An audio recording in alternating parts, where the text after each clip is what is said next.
José Manuel, bom dia. Bom dia. Visto prévio do Tribunal de Contas, sim ou não? Não, Pronto.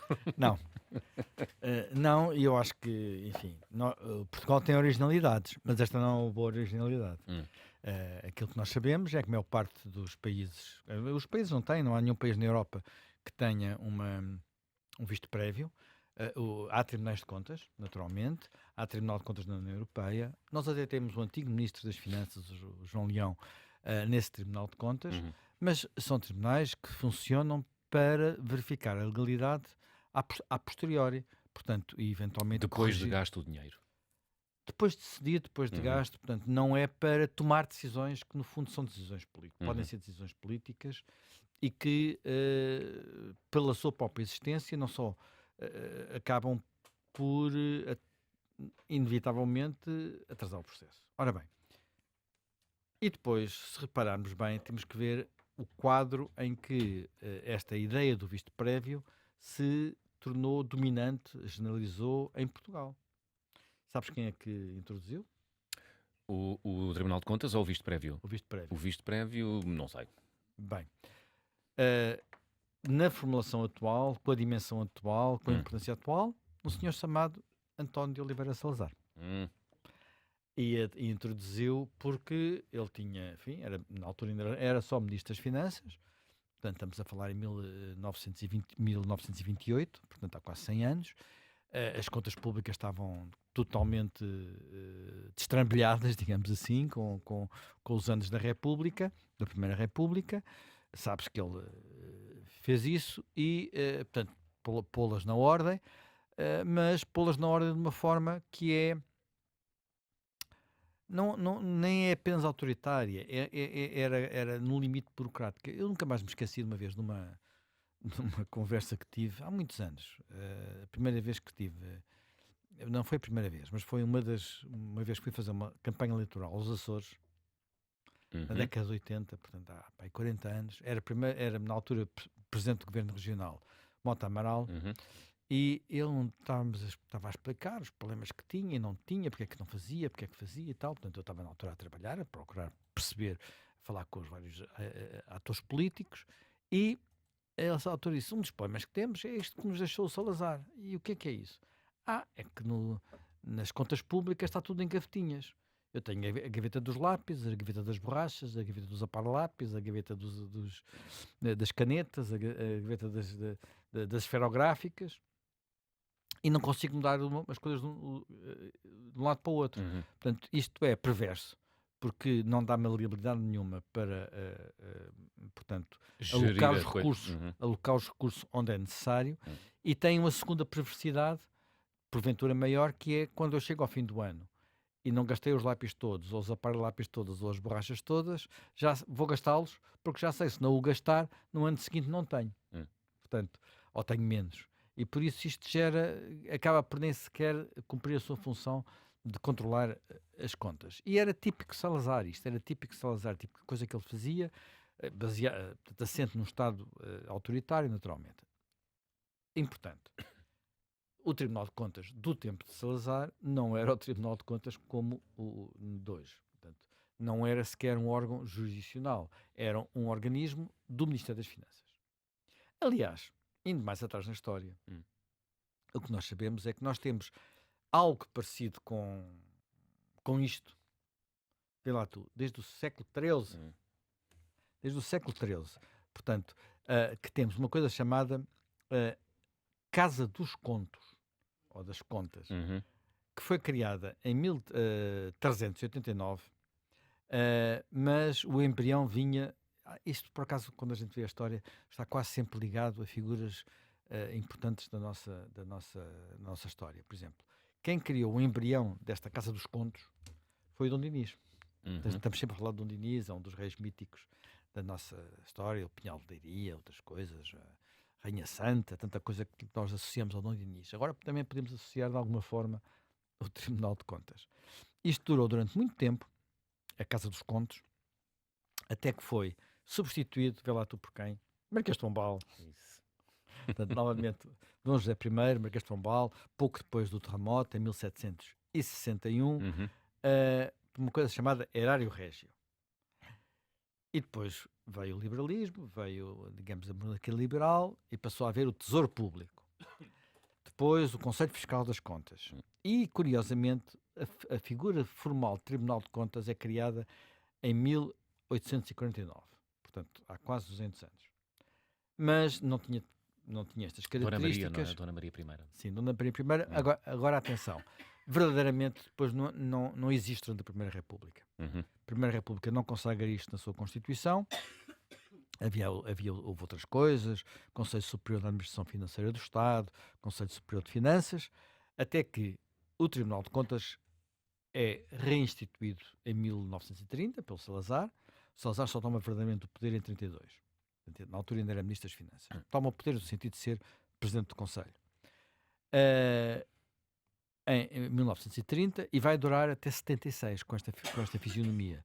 Até que em 76, portanto há 50 anos, com a aprovação da Constituição da República, o Tribunal de Contas ganha foros de ser um órgão judicial. Portanto, com as características que têm os tribunais. Portanto, nós sabemos, desde o Montesquieu, que há o poder político, poder executivo, há o poder executivo, o poder legislativo e o poder judicial. E, portanto, aquilo que estava do lado do poder executivo, que era o Tribunal de Contas de Salazar, passa para o lado do poder judicial com a Constituição de 1976. No entanto, há um período relativamente alargado que vai até, Cavaco, tinha que ser, não é? Em que o Tribunal de Contas, as suas próprias funções ainda estão um pouco indefinidas. Estamos a falar de um período em que, nós sabemos, só com a revisão constitucional de 87 é que nós temos, quer dizer, primeiro 82 e depois 87 é que temos em 82 uma democracia plena, em 87 uma democracia, uma economia aberta, porque até aí estava tudo muito condicionado pelas circunstâncias da Revolução e da Constituição de 76. A partir, portanto, em 1989 sai a primeira lei orgânica do Tribunal de Contas. É uma lei de Cavaco Silva que lhe dá já bastante poder ao Tribunal de Contas. No entanto, nos seus primeiros anos, o Tribunal de Contas vai, talvez logo, e depois isto é muito à portuguesa, as nossas instituições, e porventura não é só digamos, uma idiosincrasia nacional, acontece um pouco em todos os países. As instituições são feitas por aquilo que está na letra da lei e por aquilo que são os seus protagonistas. E, portanto, há instituições que estão a ser criadas neste momento e cuja fisionomia real vai depender muito dos seus protagonistas. Por exemplo, na altura estava a ganhar corpo a Procuradoria da República. E é indissociável o protagonismo da Procuradoria-Geral da República do seu primeiro Procurador-Geral, que vai durar muitos anos. Estás-te a rir. E depois, enfim, ele nem sei quantos anos como é que ele... Era o Menezes Pimentel? Não. Isso Cunha era Rodrigues. professor. Cunha Rodrigues. Cunha Rodrigues tem um mandato longo, é uma personalidade muito forte. Portanto, é o período, é também aquele período em que se criam as relações, às vezes difíceis de definir entre a Procuradoria da República e a imprensa. É o tempo do Independente e das capas do Independente, pronto. E a Procuradoria-Geral da República é muito definida pela letra da lei e por aquilo que é o protagonismo do seu primeiro presidente. Eu acho que, de alguma forma, o mesmo se passa com o Tribunal de Contas, em que temos logo no princípio um presidente também com um protagonismo muito forte e muito pesado, chamado Sousa Franco. Aliás, é com Sousa Franco que surge aquela tensão com Cavaco Silva e o Tribunal de Contas é visto como força de bloqueio. Vocês se recordam desse período. Acontece que quando chega ao poder António Guterres, portanto em 1995, acontece uma coisa que agora estamos a discutir muito, se pode passar ou não de instituições diretamente de um lado para o outro, e Sousa Franco passa de Presidente do Tribunal de Contas para Ministro das Finanças.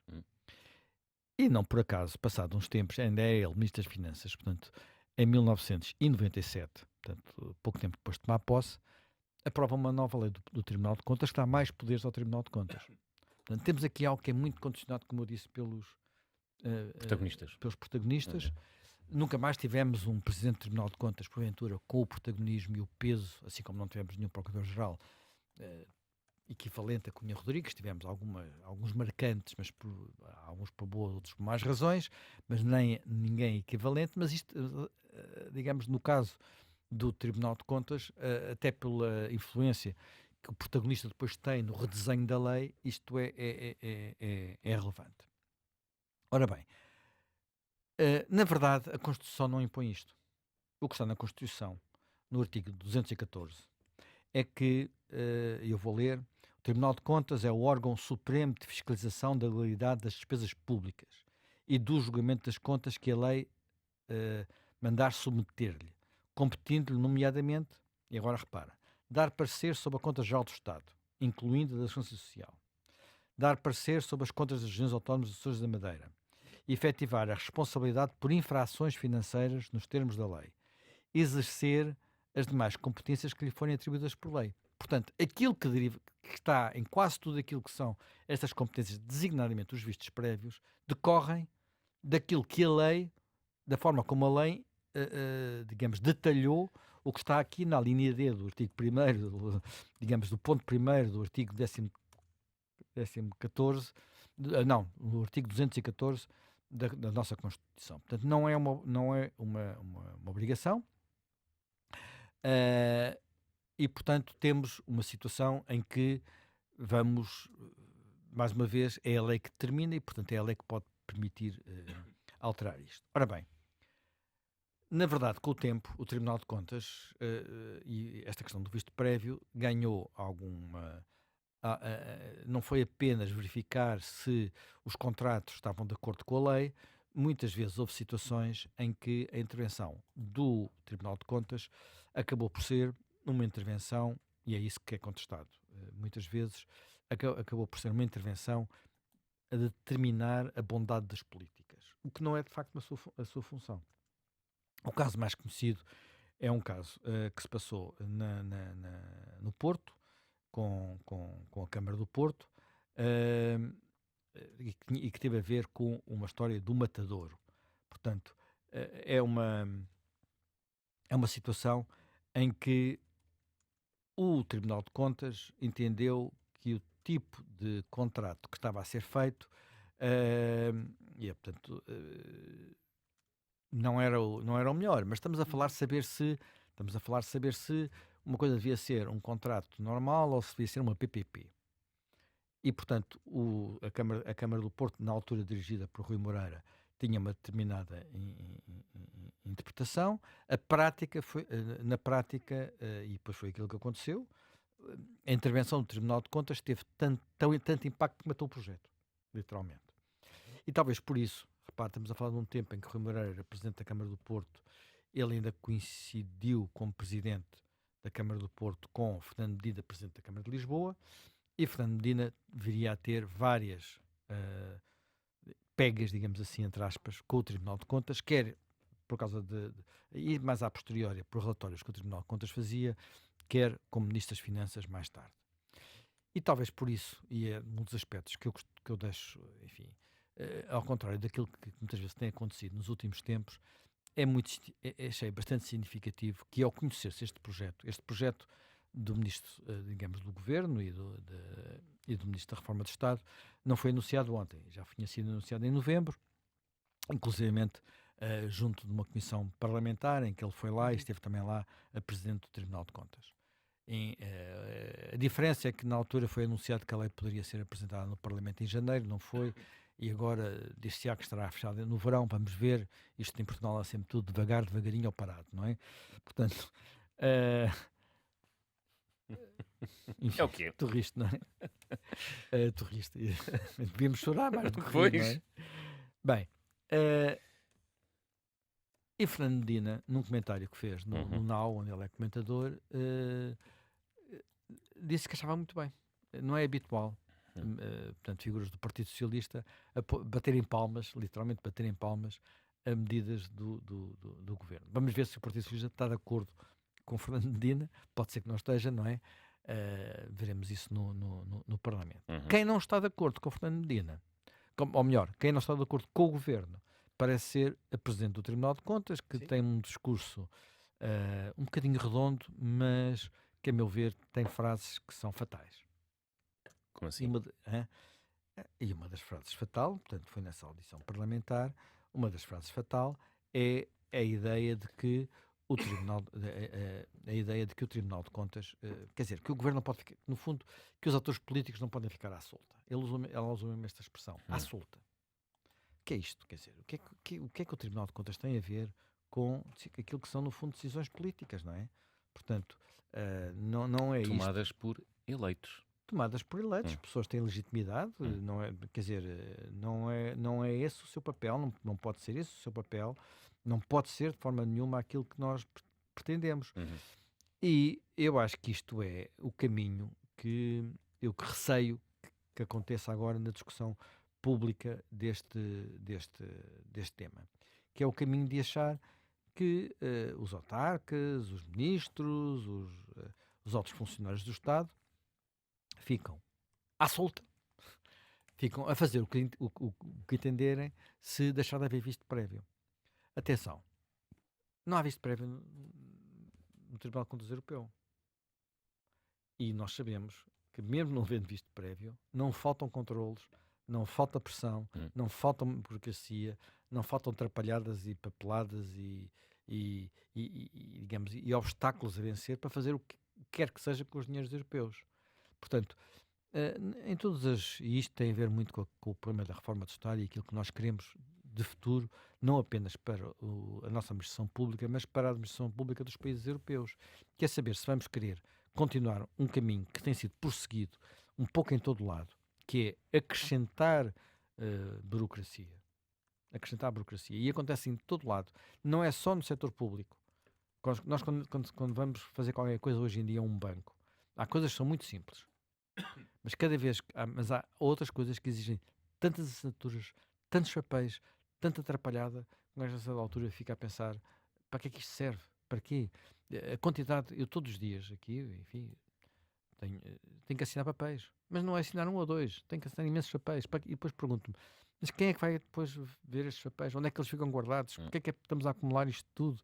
Porque há a ideia de que tudo tem que ser controlado, tudo tem que ser.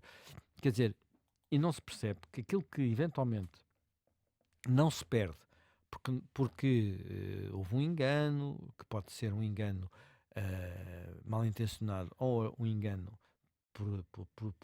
porque engano, nós às vezes enganamos, não é? Hum. E até nos zangamos com nós próprios quando nos enganamos. E às vezes perdemos, vamos fazer uma compra e não compramos o melhor, porque depois percebemos que na loja seguinte havia o mesmo produto um pouco mais barato. Mas tomamos muitas vezes as decisões porque fazemos um balanço entre visitar 20 lojas e gastar 2 horas ou visitar uma e gastar 5 minutos. Hum. Pronto, e isto é como tudo na vida. Se nós obrigamos em que, para usar o paralelo, a que o Estado visite sempre 20 lojas, ou faça o equivalente a isso, Hum. e depois de visitar as 20 lojas, peça propostas por escrito, e depois de ter as propostas por escrito, mande para um tribunal a ver se tem visto prévio, e etc, etc, etc. Naturalmente, que aquilo que se fazia em 5 minutos possa-se a fazer em 2 anos. Quando nós verificamos que em quase todos os países da Europa, não só em Portugal, a aplicação dos dinheiros do PRR ficou atrasada e foi apenas parcial, em boa parte é porque nós temos acrescentado por todo lado complicações. Nós sabemos isso, porque isso é uma das coisas que está no relatório Draghi. Eu estou sempre a citar o relatório Draghi, porque o relatório Draghi diz lá, quer dizer, não estou a dizer que diga lá tudo, mas diz lá o essencial. E o que é facto é que já foi apresentado há ano e meio e a União Europeia fez muito pouco para tirar camadas à sua burocracia, e se a União Europeia fez muito pouco, nós porventura ainda fizemos menos. E agora, por exemplo, aquilo que se pretende, e cada vez que se fala disto, por exemplo, estamos a falar rever a contratação pública, estamos a falar rever o mecanismo dos concursos públicos, etc, etc, etc. Em que a nossa perspectiva é sempre a perspectiva da desconfiança e nunca a perspectiva da responsabilização. São duas coisas completamente diferentes. Se eu vou pelo caminho de responsabilizar os agentes públicos, aqui não estamos só a falar de agentes políticos, mas também a falar de agentes públicos, o que faço?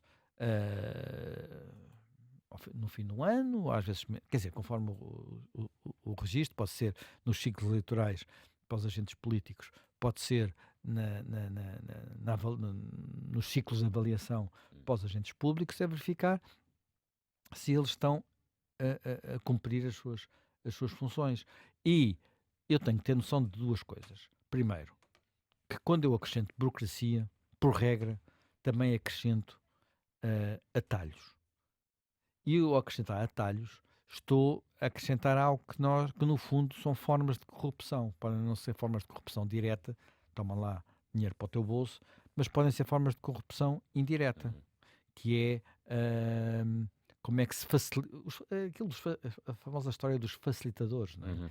Portanto, pessoas que têm os números, têm uma boa lista telefónica, conseguem que lhes atendam o telefone e conseguem fazer andar os processos. Isto não é bom, porque isto cria, mesmo que não crie enriquecimento ilícito, cria desigualdade de acesso. E ao criar desigualdade de acesso, eu estou a fazer outra coisa. Estou a proteger, por regra, os chamados incumbentes, os que já estão, os que sabem quais são, onde é que estão os atalhos, daqueles que estão a entrar e que são inovadores e que podem trazer valor acrescentado, mas que não conhecem os atalhos porque são mais novos, são mais ingênuos, são mais inventivos, não querem ir por esses caminhos e, portanto, isto bloqueia, ata as sociedades. É um problema que se nota em todo o lado. Eu já aqui referi várias vezes que até nos Estados Unidos, que em princípio devia ser o inverso disto, isto acontece. E há livros recentes publicados sobre isto, precisamente sobre a necessidade de descomplicar para conseguir fazer alguma coisa. Fazer alguma coisa. Bem, no caso português, a nossa reação típica é achar que sempre que se descomplica, eu vou à procura de. Quer dizer, sempre descomplica, acontecem duas coisas. Eu tiro poder, eu diminuo pequenos poderes. Porque uma das complicações, dos bloqueios que temos são a quantidade de gente que tem pequenos poderes e que pode dar pequenos pareceres, mas que às vezes bloqueiam tudo. E, portanto, quando eu descomplico, quando eu tiro papeladas, quando eu tiro a necessidade de assinaturas, quando eu digo que em vez de ir a 30 organismos só precisa de ir a 3, eu faço isso. E depois crio uma cultura que é uma cultura de desresponsabilização. Quando aquilo que eu quero é o contrário. Eu quero que as pessoas façam de forma responsável e sejam responsabilizados por aquilo que façam. Agora, esta forma que é, o visto prévio tem até esta perversidade, que é atrasa, mas liberta os dirigentes da administração pública e os políticos da sua, ter-lhes problemas de consciência. Quer dizer, se estarem a fazer bem, estarem a fazer mal, não tenho que preocupar com isso, mando para o Tribunal de Contas. Se eles puserem o visto, está feito. Só que isto não só complica tudo, como no fundo não aumenta a qualidade do serviço prestado. Há muitas situações, eu conheço situações, em que isto está tão atado, tão cheio de nós, em que para fazer algumas ações que eram necessárias para que a administração pública funcionasse, houve dirigentes da administração pública que assumiram fazer coisas que à luz do Tribunal de Contas são ilegalidades e ser multados por isso, porque senão os seus organismos paravam. Paravam ou ficavam ou não conseguiam fazer aquilo que tinham necessidade de fazer. E nós temos, e mais, há muita gente que hoje em dia não aceita cargos de responsabilidade porque não está para isto. São pessoas que gostam de fazer, não gostam de estar ali apenas a ver, quer dizer, a constatar impotência. À espera do carimbo. À espera do carimbo. Quer dizer, temos falado aqui disso tantas vezes, portanto, que eu acho que qualquer coisa que se possa fazer para tirar complicações é importante. E o argumento também da Presidente do Tribunal de Contas é mas os prazos são, salvo erro, em uma parte dos casos, menos de um mês para dar os vistos prévios. E a nossa média anda em metade disso. E depois? Porquê é que não passamos para zero? E porquê é que depois a responsabilização fica para mais tarde? Porquê é que os recursos... porque depois, repara, não há só o visto prévio, há o visto concomitante, que é, ao mesmo tempo que aquilo está a decorrer, está uma operação qualquer, uma obra, um investimento, o que tu quiseres, há ao lado alguém que está a olhar para aquilo que ela diz que é mais chatice, porque isso exige mais recursos, portanto, está logo a pedir recursos. Portanto, eu fico sempre muito desconfiado com estes discursos, devo dizer, com este tipo de discurso.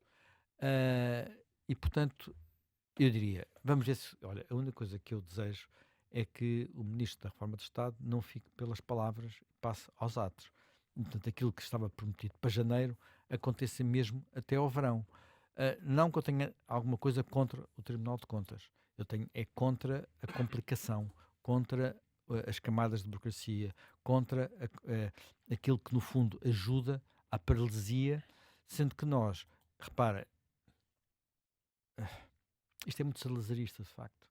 A ideia de que temos que sempre vigiar por cima do ombro, não podemos dar liberdade de autonomia a ninguém, e nós temos o Estado cheio disto, cheio disto. Quer dizer, às vezes isso fez em emergência, portanto, e houve momentos de emergência em que isso aconteceu. Quando digo momentos de emergência, é quando a Troika esteve cá.